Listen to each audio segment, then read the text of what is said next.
Honorable Bibi Asifa Bhutto Zardari Sahiba. Mic खोलें.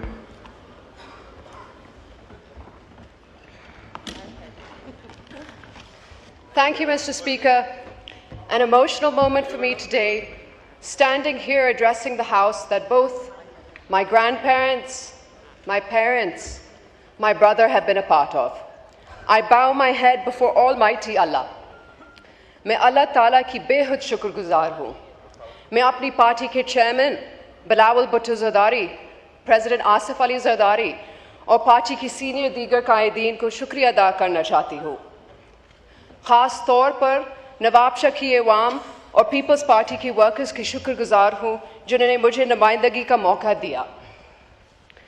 Mr. Speaker, today we find ourselves in yet another challenging situation, as this year the government presents its budget at a time when the country is facing unprecedented unemployment, inflation, poverty, climate change, and other catastrophes. We all, as citizens of this fine country, had hopes and aspirations for this budget. We envisioned a budget, Mr. Speaker, that had at its core the needs of the people of Pakistan. A budget prioritizing the welfare of our farmers, our laborers, our working class. A budget that did not seek to benefit large corporations at the expense of the most vulnerable in our society.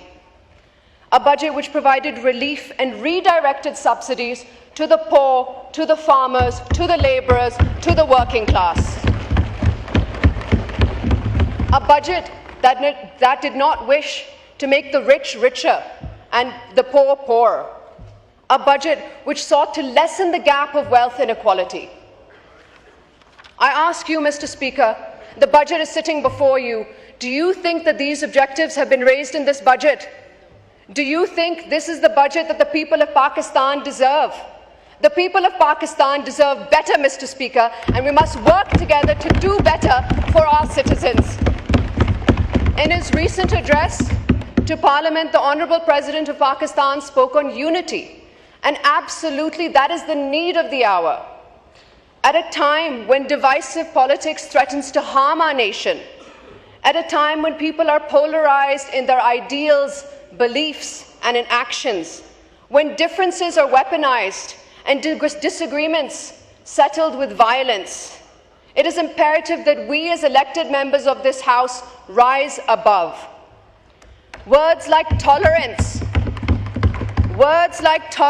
acceptance must not be limited to speeches alone.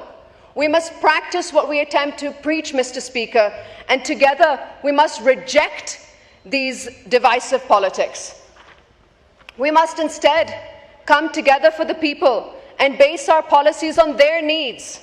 Together we have to find a way to give relief to the people who are suffering 15 hours a day without electricity in this sweltering heat. गर्मी की शिद्दत में 15 से 20 घंटे के load shedding अजाब है, Mr. Speaker. We must find ways to help the farmer who nurtures his crop only to lose it in the floods, who can't find a buyer even when he does have a harvest. हमें किसान को मजबूत करना होगा, Mr. Speaker.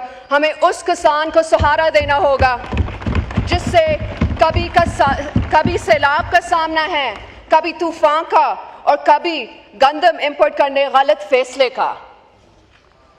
We must find ways to help the blue-collar workers who have no job security.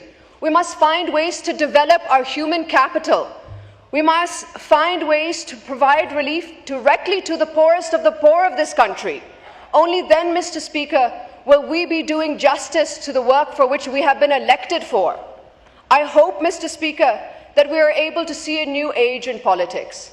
I hope for a new beginning, one that allows us to work together for the prosperity and progress of our country and its citizens. Thank you, Mr. Speaker. Shukriya.